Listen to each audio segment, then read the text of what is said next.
So, we all know Dragon Ball Super's manga introduced a new form for Vegeta, being that of Ultra Ego. And I've done something in the past called What If Isagi Had Ultra Instinct, so I thought to myself, you know what? People have suggested it. I've had friends suggest it, I've had colleagues, so why not? Let's do What If Isagi Had Ultra Ego. Yes, it's not going to necessarily be the way that you think it would be in just, normal Dragon Ball. I mean, this is a football anime, so it doesn't really make sense.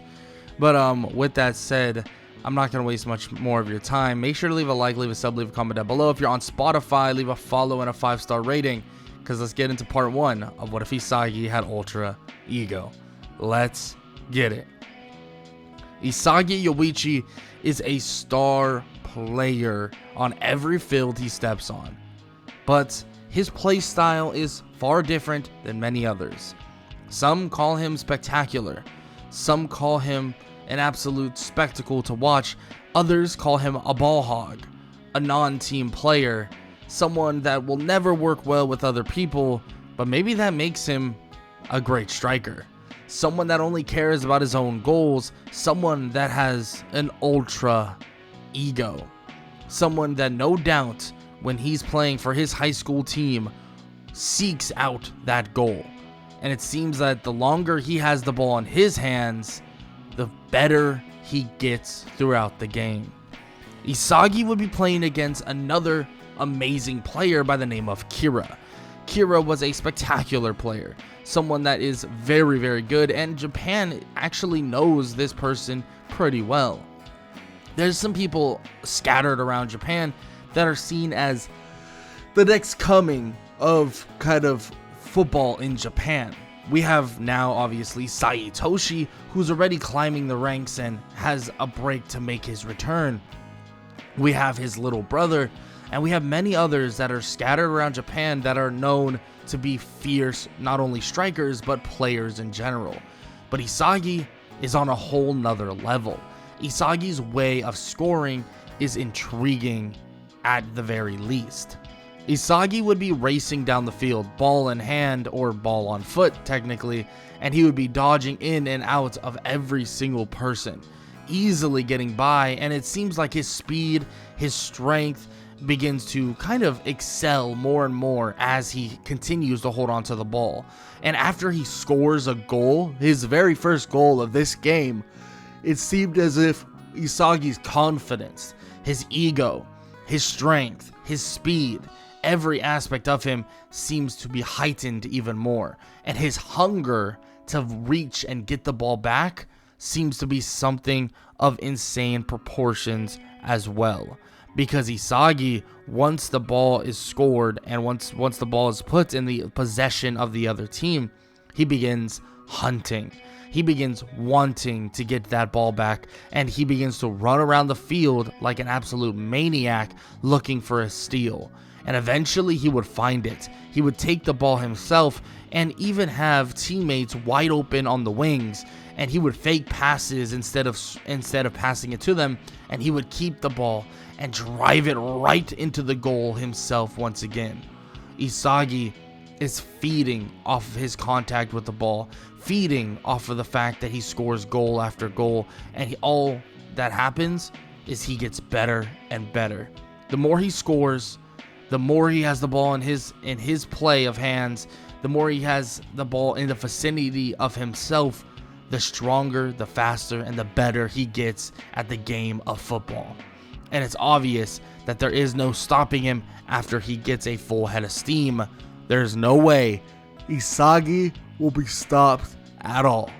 And this game would be over before you even know it. This game against Kira would be just a stepping stone into what Isagi seeks for his football career. Isagi would celebrate with his team, but at the end of the day, he knew that it was all him.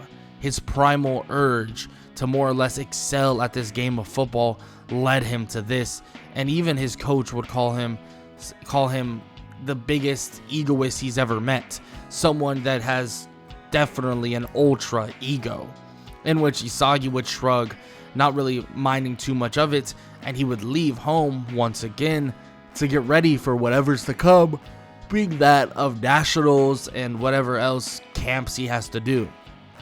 But the odd thing is, he would eventually get a letter. This letter would change his life forever, because when he would open it up and look, he would see something that would shock him, and he would see that it's for a camp that seems to be built for strikers. Isagi would take the letter and put it in his pocket, telling his mother that he'll be gone for a while, and he would immediately leave to this camp once given the opportunity. Isagi would arrive at this so-called camp, and this camp would eventually be known as Blue Lock. But the one thing that he was intrigued about is all of the players that are there. Every last striker, every last player, and it feels as if it's a hunting ground to get better, and it's a hunting ground for him to go against every last player that is standing here. Now, with that said, Jinpachi Ego would begin speaking to the large group of people, and he would begin talking about why they're here, what's the goal of this place, and what's going to happen. Jinpachi Ego speaks about what he wants, that he wants a striker that is perfect, a perfect striker for Japan's national team, and he seeks out someone that is the perfect egoist, someone that would have such an ego as a striker that they could lead Japan's national team to the promised land. Now, with that said, Jinpachi Ego would tell them all that this right here, where they stand, is known as Blue Lock. But Blue Lock is a test for all strikers, and if you fail that test, you will be eliminated, and you will never be allowed to be a part of Japan's national team. Now, he tells them all, if they wish to take on this challenge, if they wish to go to the very next level, then they better step through those doors. Before Jinpachi Ego could even finish, he would turn to see that one person is already at those doors walking through, and that was Isagi Yoichi. Isagi would walk in, and many others would take a second, but then follow suit as well. Isagi would walk into the room that he was designated, dressed in the Blue Lock attire, and he would get ready for the first test. Everyone else would walk in, and the first test would be immediately started based on Jinpachi Ego speaking to them through a TV screen. He would tell them that that ball that dropped from the sky would be the ball they use for this test. This is a game of tag, in which they will kick the ball, and whoever gets hit is it, and whoever's it at the end of the timer is eliminated entirely. Ego would tell them good luck, as immediately the timer would begin to tick, and Isagi and everyone would begin to scramble. But Isagi realizes something. Why would he scramble? He might as well put this into his own hands, or more like his own feet. He would immediately walk over toward the ball, taking it, and he would look around. And it's as if his aura alone would terrify everyone. It's an odd feeling at that. They're looking at Isagi, but it feels as if he's no normal person. It's as if he wanted this, the ball in his hands at all times, and it seems as if he feeds off of this. And it's as if he wants to hit somebody real bad. He looks around and he begins to chase people, moving in and out as if he's having fun. He's having fun making fun of his prey as he fakes kick after kick, and they flinch and try to move out of the way. And eventually Isagi would build up enough power where he would kick it at Kira, and he would hit him so hard in the ribs that his ribs would shatter. Isagi would have Kira on the ground, laying there, unable to move, writhing in pain. Isagi would stand there and tell him that he's just too soft, not built enough to live and feed off of what he needs to. He's not fit enough to be a striker, so he should just head out now. In which many of the people there are completely shocked. Even Kunagami would step up and say that that wasn't a very nice thing to do. But how was he even able to kick that hard in the first place? And Isagi would remark that there's no reason for him to worry about that. He should worry about becoming the greatest striker. Stop worrying about everyone else. Worry about yourself. Isagi would watch as Kira just lays there, unable to move, and eventually, well, the clock would tick all the way down, and it would be over. Kira would be eliminated, and the reason for it is because of an injury. That one kick that Isagi did, one kick, because of the fact that he was holding the ball long enough and stored up enough power in his leg, and he kicked it right at Kira, destroying his ribcage. With that said, Isagi watches as Kira is taken away, and as Kira is guided out of Blue Lock finally, and Isagi tells them all that are currently there that they shouldn't take this so lightly, that they should really be thinking as much as possible in regard of, well, you know, winning. Stop worrying about the feelings of other people. Stop worrying about those around them. Worry about what needs to happen for them to win. In which it brings chills down everyone's spines because he seems so cold-blooded, so primitive, so primal.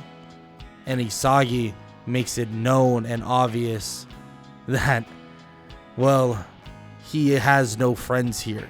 He's here to be the best, he's here to beat the best, and he's here to show that he deserves to be Japan's leading striker on the national team. With all that said, Jinpachi Ego would show up on the screen once again, and he would begin speaking to them all, saying that it was one hell of a spectacle. He never knew someone could kick that hard. But with that said, they got more to do. So he tells them all that the next part of this selection is actually a team-based selection.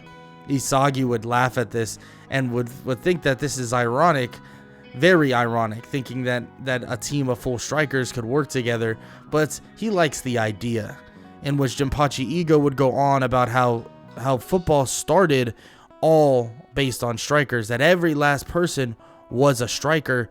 So he's sure that if they want to thrive, they want to find their place in this where they stand, well, they'll figure out how to communicate, how to play, and how to be successful as a team of entirely made of strikers.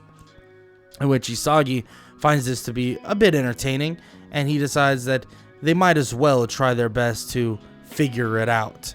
But Isagi says that if worse comes to worse, just give him the ball and they'll win.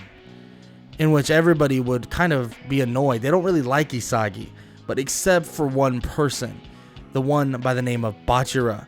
Bachira has been listening to the words, the actions that Isagi speaks, and he can tell that there is not only a monster that trails Isagi, there's far more than just that. Isagi is the monster that he's been hunting, seeking, and wanting to play with, and he's excited to feed the monster as much as possible. Isagi would await the first game, and that first game would be against Team X, and Team X would even have a monstrous being on their side of the field as well, but uncoordination would normally be the downfall of certain teams, but it seems like uncoordination would benefit Team X. At least that's what they thought originally.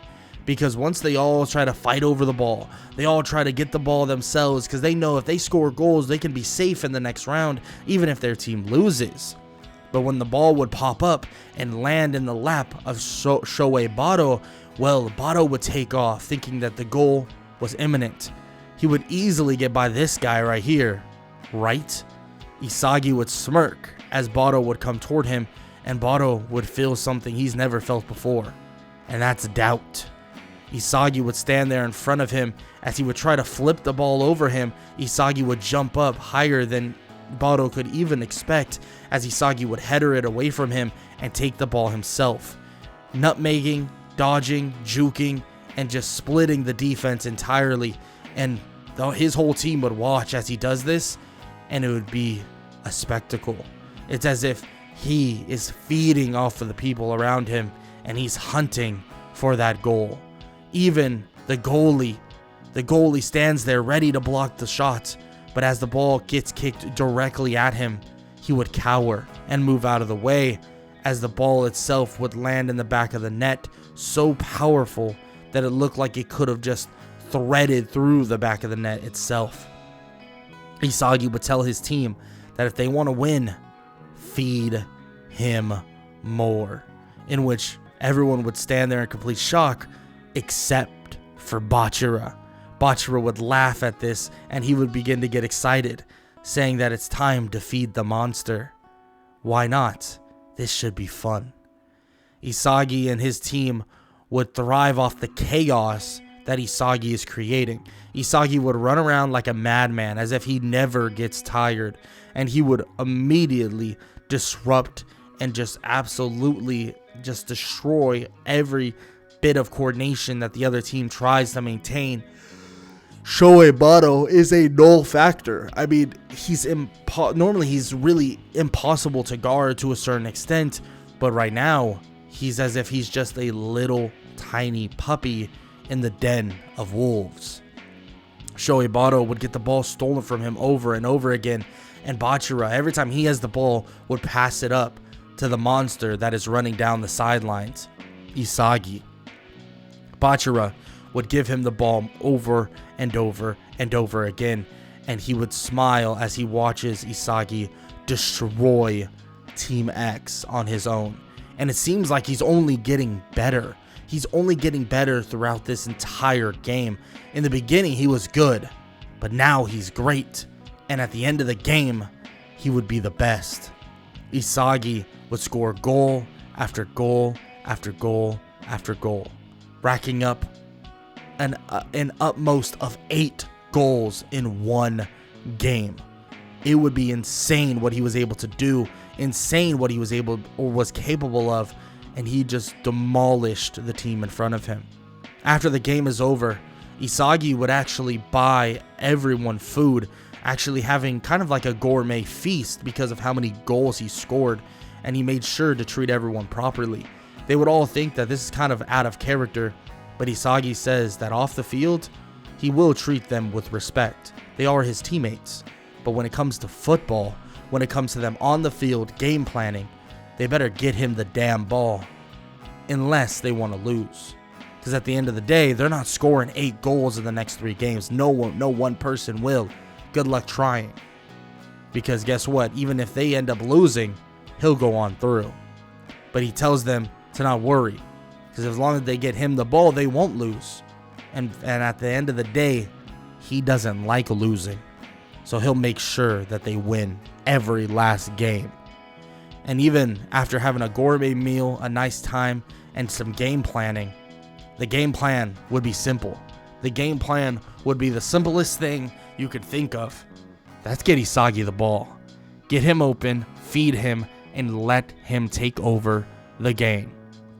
Now, the next game against Team Y would be a bit of a hitch in this plan, because they love their play of keep away, but Nico to Okawa would be something that Isagi would be wanting to wait for, because he was going hunting for the ball that they were trying to play keep away with. Isagi would sprint around the field, building up as much, more or less, energy as possible. That's a good way of looking at it. Isagi, the more he plays, the more he has the ball in his hand, the stronger and faster and better he gets. But the fact is, when he's hunting for the ball is a different deal in itself. Isagi looks to cut off the passes to Okawa, and eventually he would get the ball. And once the ball would be in his capable hands, it would be over. Isagi would look down the field, pass it up to Bachira, as Bachira would pass it back almost immediately. He would build up more and more speed and strength as he races down the field, juking and dodging every last person, and he would score a goal. And he would tell them that's just one of many, as he taunts Nico and Okawa, telling them that their little simplistic way of playing this game is boring and useless, because they will never be the best, because he is the best. because Isagi Yoichi is the best. They would try their best to keep the ball away, but at this point Isagi's too fast. He would hunt the ball down like a starving wolf, and he would get it for himself. As if Bachira wasn't setting him up, he would set himself up for goals that not even the goalies want to stop. The ball is traveling at such a speed that would terrify any human goalie from stopping it. They feel that it could tear them in half, and they've heard rumors that the other guy that got expelled or got kicked out from their team was someone that was injured brutally by a kick of a football. Now that is something they don't want to play games with, and even the goalie starts playing out of the goal, not wanting, well, that smoke, not wanting anything to happen to his well-being. But eventually the game would follow suit. The game would go in favor of Isagi Yoichi and Team Z. 2 games down and 2 more to go. And this is the power and strength of the football player Isagi Yoichi and his ability of Ultra Ego. Now with that said, that is the end of part 1. And if you enjoyed, make sure to show some love as always. And yeah, if you want to see part 2 ASAP, let me know. I know it's it's definitely different. I like doing this like drastically different type of stuff. But yeah, I've been holding on to this idea for a while, and that's all I really got to say. I hope you all enjoyed, like I said, and I hope all y'all have an amazing day. Later.